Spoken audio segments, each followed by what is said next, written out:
Hello everyone, and here is a Dory video for those of you writing about Finding Dory.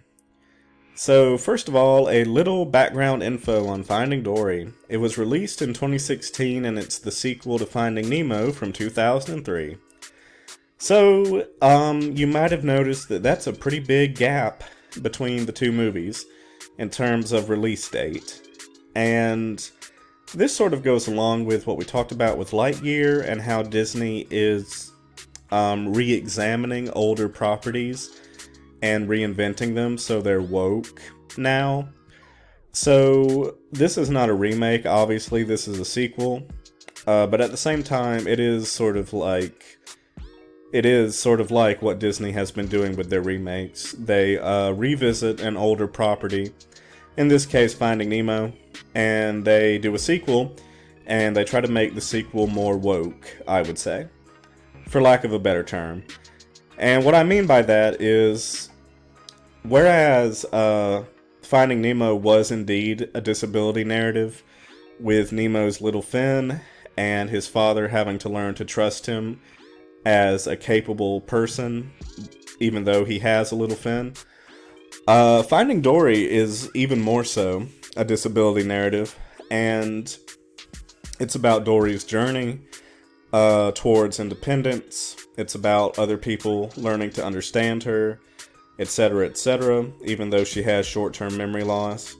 But it also includes a lot of other disabled characters, like Hank, missing one of his tentacles, like Bailey with his echolocation problems, or Destiny with her nearsightedness. So it includes a lot of disabled characters. So it sort of cranks it up to 11 in terms of the disability theme that was started in Finding Nemo, to be more woke, as it were, or I should say to be more inclusive. So what we're going to look at is whether it does a good job representing disabled people, because that's clearly their goal, whether to make money because representation sells, or to help the world become better for disabled people. We're gonna see how the movie does. All right, and this is important though, even if they are trying to be inclusive just for money's sake. This is a very big franchise. It has two movies, just two, but still, they're very rewatchable movies that have been rewatched time and time again across generations. It's a very transgenerational franchise because parents show this to their kids, Finding Nemo and then Finding Dory. And it's really entered into our culture because I think a lot of people call regal blue tangs the fish. A lot of people call them dories. I was at the Tennessee Aquarium in Chattanooga the other weekend, and a woman referred to one of the regal blue tangs as a dory. So this is a very influential cultural fixture, with a theme park attraction in Epcot, movies, shorts on Disney Plus, if you can believe it. It's big.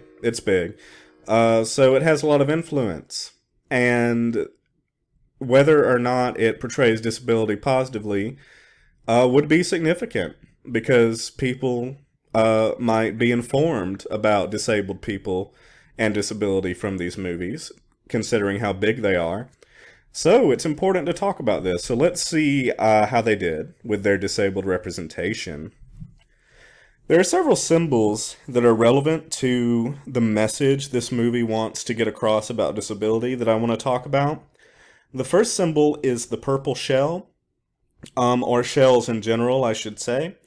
So Dory, as a child, if you remember, goes to get a purple shell for her mom when her mom is upset.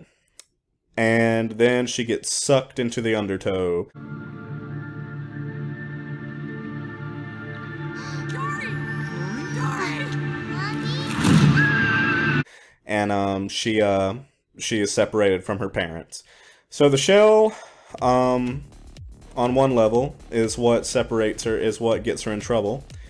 But the shell also is what leads her back home, because remember, her parents lay out shells for her to follow back home if she ever gets lost. So the shell is sort of a symbol of how Dory is capable, even though she can be prone to getting herself into trouble.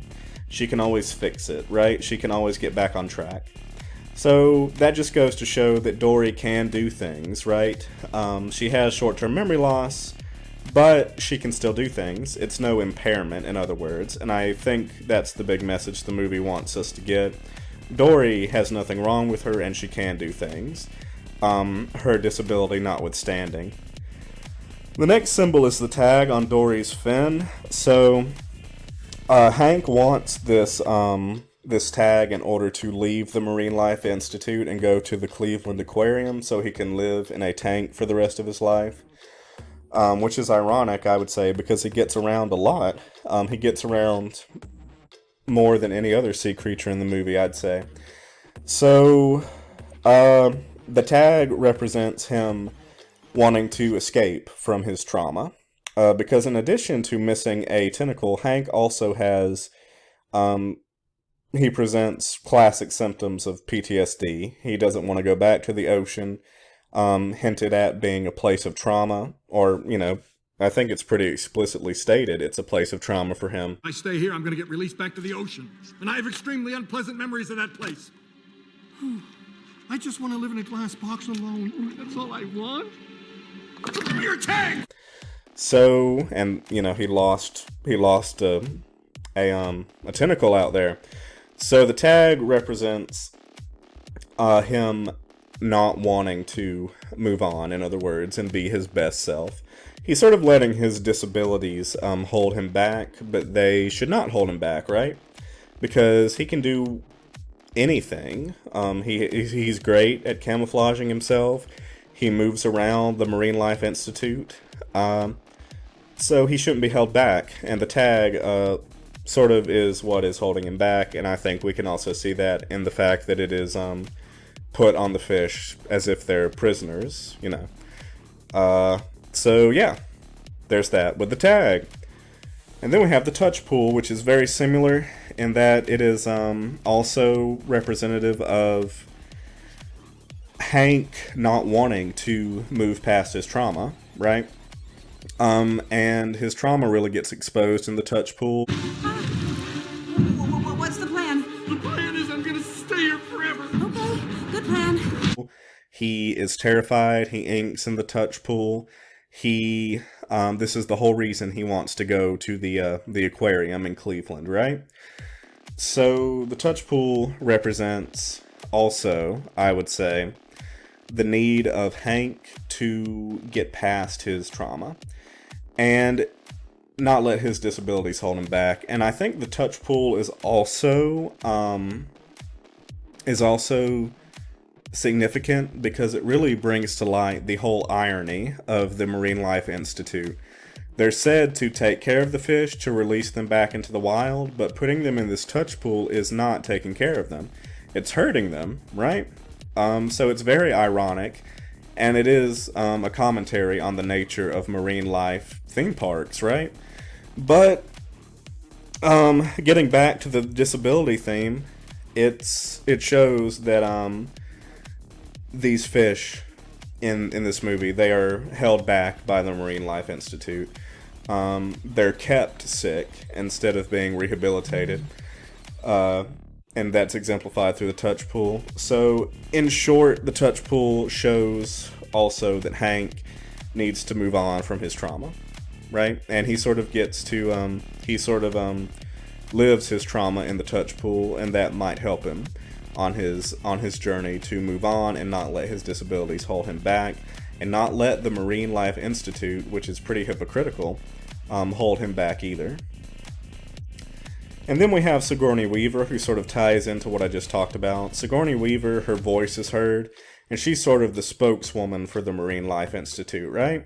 And she gives the slogan of rescue, rehabilitate, and release. And she is sort of a god-like figure in this, and she helps the fish. as they learn not to let their injuries, their disabilities, what have you, hold them back. Dory invokes Sigourney Weaver when she inspires Hank to take risks. No. What do you mean, no? I mean, you're not going to the Cleveland. You are coming to the ocean with me. What is it with you and ruining my plans? Listen to me. I have one goal in life, one. No, and it you is listen to me. What is so great about plans? I never had a plan. Did I plan to lose my parents? No. Did I plan to find Marlon? No. Did you and I plan to meet? Wait, did we? Are you almost done? Well, I don't think we did. And that's because the best things happen by chance, because that's life, and that's you being with me, out in the ocean, not safe in some stupid glass box. Can I say something? I'm not done. A friend of mine, her name's Sigourney, once told me that all it takes is 3 simple steps: rescue, rehabilitation, and one other thing that is... That's right. So what do you say? And not let his trauma and not let his missing tentacle hold him back, and inspires him to go into the ocean. And Sigourney Weaver also is what brings Dory, she is the one who brings Dory to the surface. Hello? I'm Sigourney Weaver.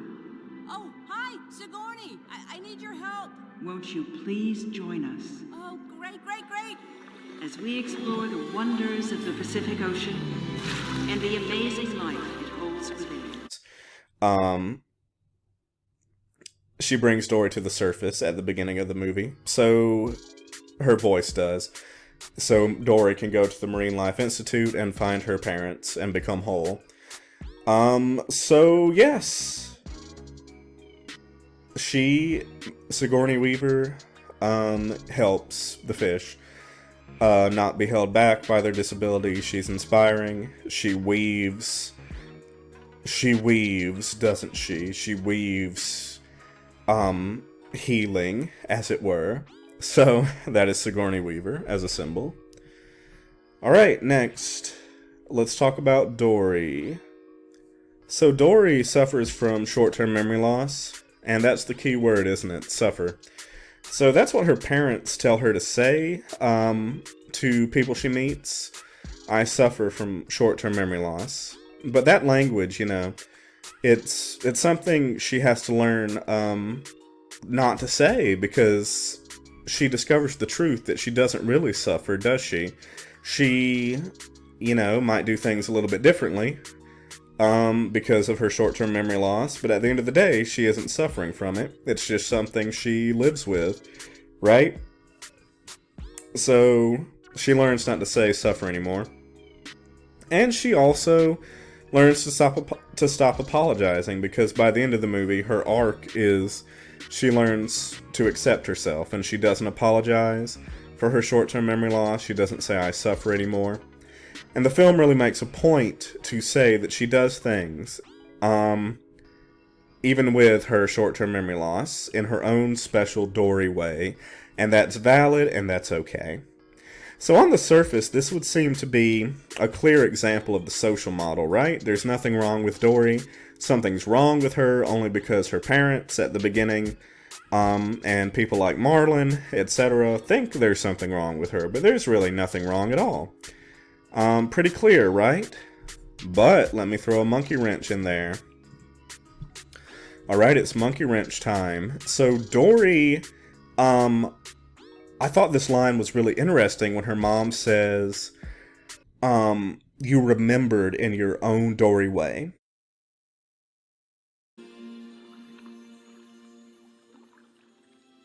And you found us. Oh, honey. You found us, and you know why you found us? Because you remembered. You remembered in your own amazing Dory way. So Dory does remember, right? And that's important, the film says. Remembering is important. And Dory does have to overcome her memory loss. The way she finds her parents is by gradually regaining memories as she makes her journey to the Marine Life Institute. So, what does that mean? That sort of undermines what the film is trying to go for, at least I would say. Because it is sort of saying, Dory, you got this memory problem. Once it's solved, then you can remember your parents, and then you can find your parents. So yeah, it is sort of wanting to have it both ways, right? It's saying there's nothing wrong with Dory, but she had to have those memories in order to find her parents, didn't she? So it could be a medical model. It could be Dory needs to be cured of her short-term memory loss in order to meet her goal of finding her family again. And the film, I think, struggles with that, in that it tries to say, Dory does things her own Dory way. And, that's fine, but, and that is true. And that's all good and well. But, I think the Dory way is more referring to how she uses her personality as opposed to her disability. I don't think she ever uses her short-term memory loss, to achieve her ends. She always has to, to put it bluntly, she always has to overcome it. Marlon talks about how Dory just does, right? What would Dory do? She would assess her situation, and then she'd evaluate, then she would analyze her options. Dad, that's what would Marlon do. Right, that's what I would do. She wouldn't even think twice. She would just look at the first thing she sees and...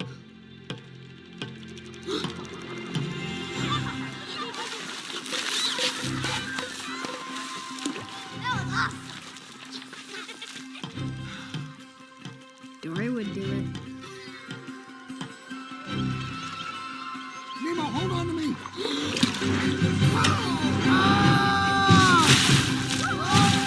Hey, it's working!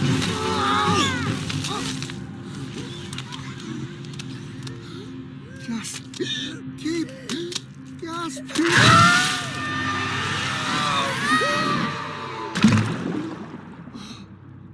Are you okay? Yeah, what would Dory do now? Who's Dory? Dory is spontaneous, and that helps him and Nemo to find Dory by being spontaneous. But spontaneity is not the same as short-term memory loss. Her personality is not the same as her disability. Even if it's related to it or influenced by it, it's not the same thing. So yeah, I think at the end of the day, it might just be a medical model. Dory does have to remember. She can be herself, but remembering is what she has to do, isn't it? So that sort of confuses the message, I would say. And now we get to talk about Hank. So Hank's disability is his missing tentacle, or so it seems. He actually is the most mobile, most capable sea creature we see. In the movie, he can get around anywhere without assistance. He's great at camouflage. His missing tentacle really isn't a factor. So this is a clear example of the social model. And what is truly holding back Hank is his lack of confidence and his trauma. And he is inspired by Dory and her Dory way of taking risks. And that is what brings him out of his want to live his life in a box, in a tank. So Hank no longer in tank. And yeah, so I would say he's a very positive representation of disability. He does have that missing tentacle, but that of course doesn't hold him back. He can do anything. So that's a clear example of the social model.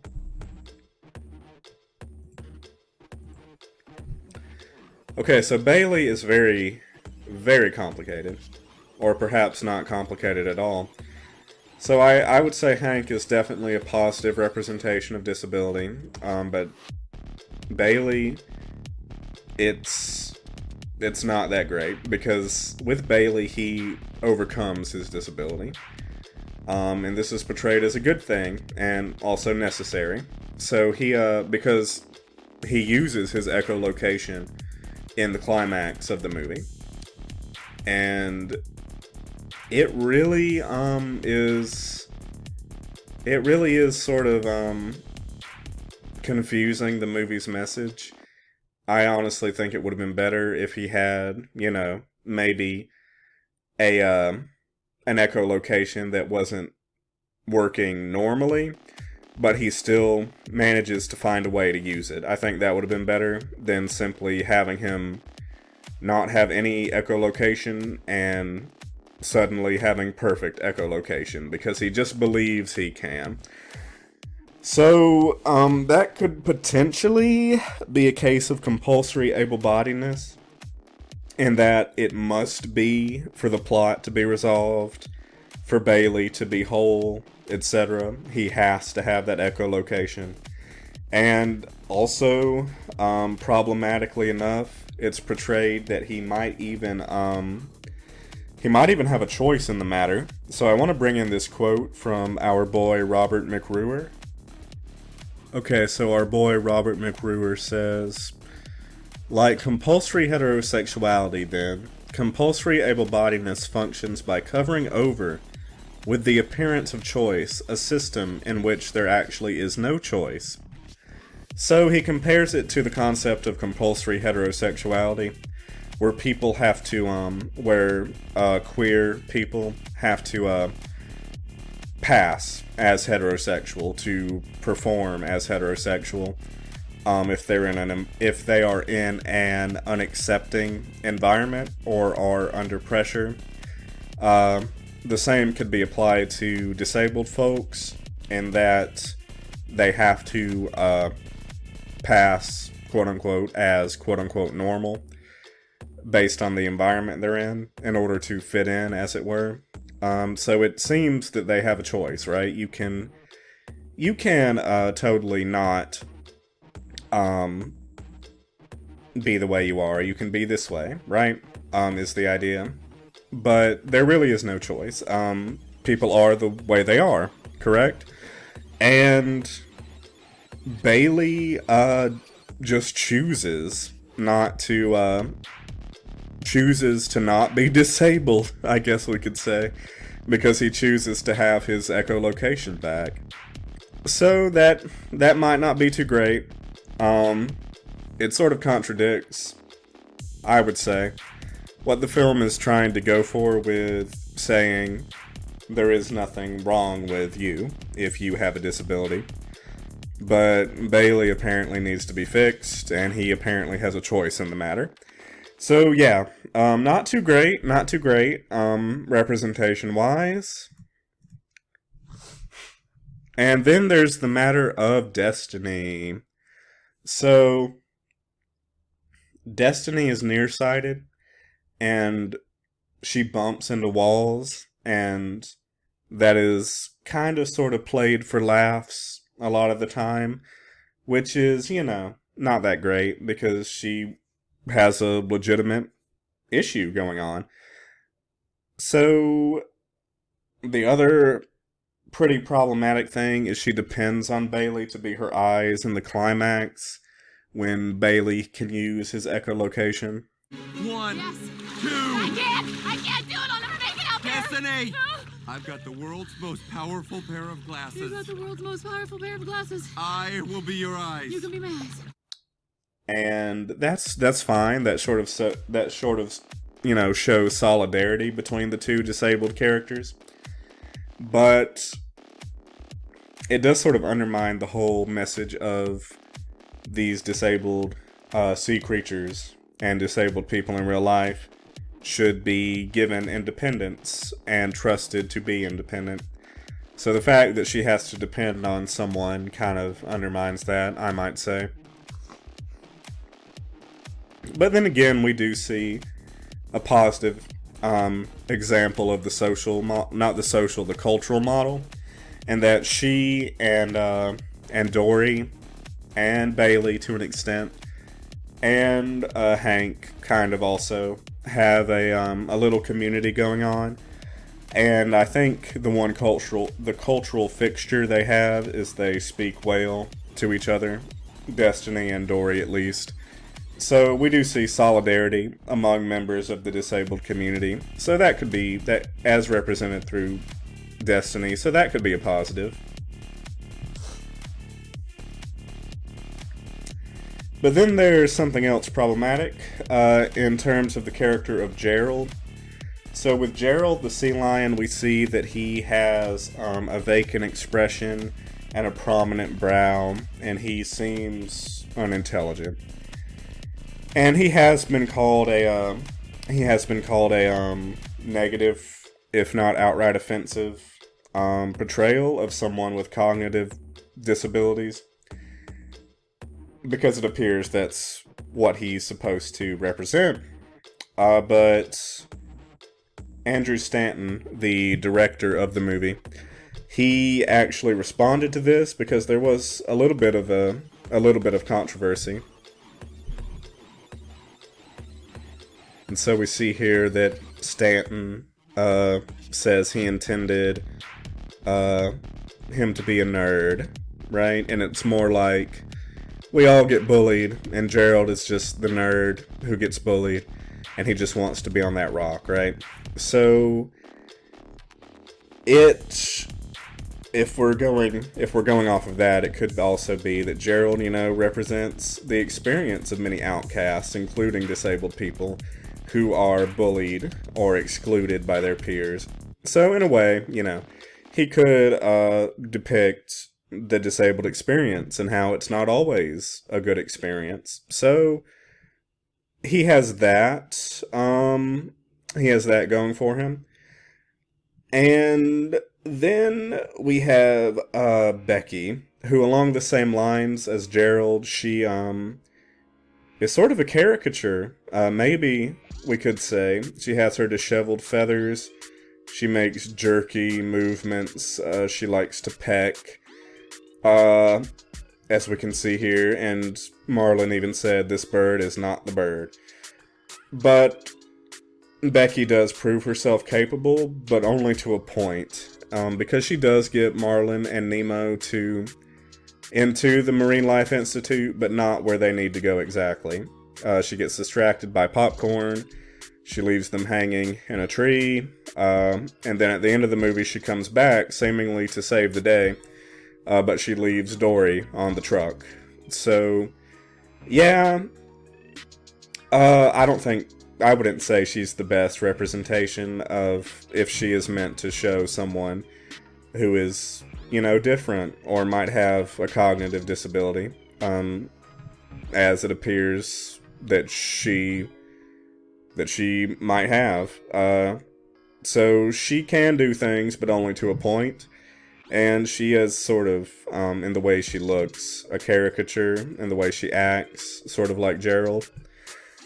So, not too great, but, at the same time, I can see what the point of her character is, as opposed to Gerald, who mostly just seems like a gag. With Becky, she's supposed to sort of represent Dory. Marlon needs to learn that Becky is capable in order to find Dory, and he should have not underestimated Dory, right? So it's part of Marlon's character arc. But yeah, in short, Becky could be seen as a caricature like Gerald, and she does help with the plot, but she can't do everything correctly as she needs to. So that is potentially not a great representation. So that leads me to my final thoughts. And my final thoughts are this. I definitely think that Finding Dory's heart is in the right place when it comes to representing the disabled community. And its overarching theme, of course, is Dory is fine just the way she is. Dory is not cured of her short-term memory loss, of course. It would be an infinitely lesser film if she were. That would be far too simple and might even be ableist, Dory needing to be cured. Because, there's nothing wrong with her. But at the same time, she does have to overcome her short-term memory loss to find her parents. So the film sort of confuses its message, I would say, because we do have that medical model implicitly with Dory, at least, because it does show her needing to get her memories back in order to find her parents, but it wants to have its cake and eat it too, and say, oh, she's fine just the way she is. So it's like, which one is it? So we have that, which is complicated, And then we have Bailey, who is an explicit, blatant medical model example where he needs to be cured because he can't be of any use, if he doesn't have his echolocation. So like I alluded to earlier, I think it would have been better for the whole message of the movie if Bailey had echolocation and it wasn't working normally and he had to find a way to use it. I feel like that would have been much better, especially for what the movie was going for. So Bailey is cured, so we have the cure narrative going on, which isn't great for disabled folks to see such a narrative because, they don't need to be cured if they get along fine in their own way. So yeah, Bailey, kind of unfortunate as a representation, or in terms of representation. And Hank is good in terms of representation, I would say. He fits the social model and that there's nothing wrong with him. He just needs to believe in himself, right? And then we have Becky and Gerald, which on the surface, they seem a little problematic. They do seem to be caricatures of people with cognitive disabilities, and they're quite limited in what they can do. Becky doesn't fulfill what she needs to do, which is not great. And also Gerald doesn't really do much at all. He's just sort of a joke, honestly. He does provide the bucket that Nemo and Marlin go in to find Dory, but he's more of a gag character than a real character. So I know the intention was not to create offensive depictions of disabled people, but with Gerald and Becky, it could be read that way, which is unfortunate. At the end of the day, I don't think the movie is harmful. If you overthink it like I just did with this PowerPoint, it could be seen as not hitting the mark for what it was going for. So I found that very interesting. I picked this movie sort of on a whim. I did Encanto last semester, and I didn't wanna. I was tired of listening to the songs. But I'm glad I picked this one because it really does have a lot going on, and how it tries. It tries to send this message that just because you're different, that doesn't mean you can't do things. And that doesn't mean you're invalid. Whatever that difference may be. And I think it succeeds on the surface, sending that message, especially through the character of Dory. But I think also that there are some missteps in the film in terms of representing disability positively and the disabled experience positively. So yeah, I don't think it's an evil film. I think it's a fine film. I think it just makes some missteps and doesn't execute its message as well as it could have. But yeah, those are my thoughts on Finding Dory. It is, I think it makes a lot of missteps in the same way that a Lightyear made a misstep in trying to represent LGBTQ people.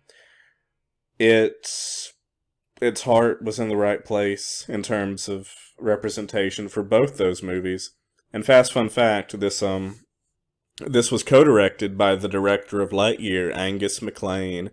So he's been struggling a bit to achieve meaningful, impactful representation in his Pixar movies he directs. But yeah, that will wrap it up for Finding Dory. A very important film for how it sort of is ingrained in our culture because the Finding Nemo franchise is so big. I don't think, like I said, that it's necessarily harmful, but I do think it makes missteps that you might miss if you just look at it on the surface instead of diving deep below. because that was an ocean pun. All right, guys, thank you so much. And that will wrap it up for my thoughts on Finding Dory. Hopefully this helped inform some things you might want to consider as you write the paper on Finding Dory and disability representation. And I will see you guys next time. Thank you, guys.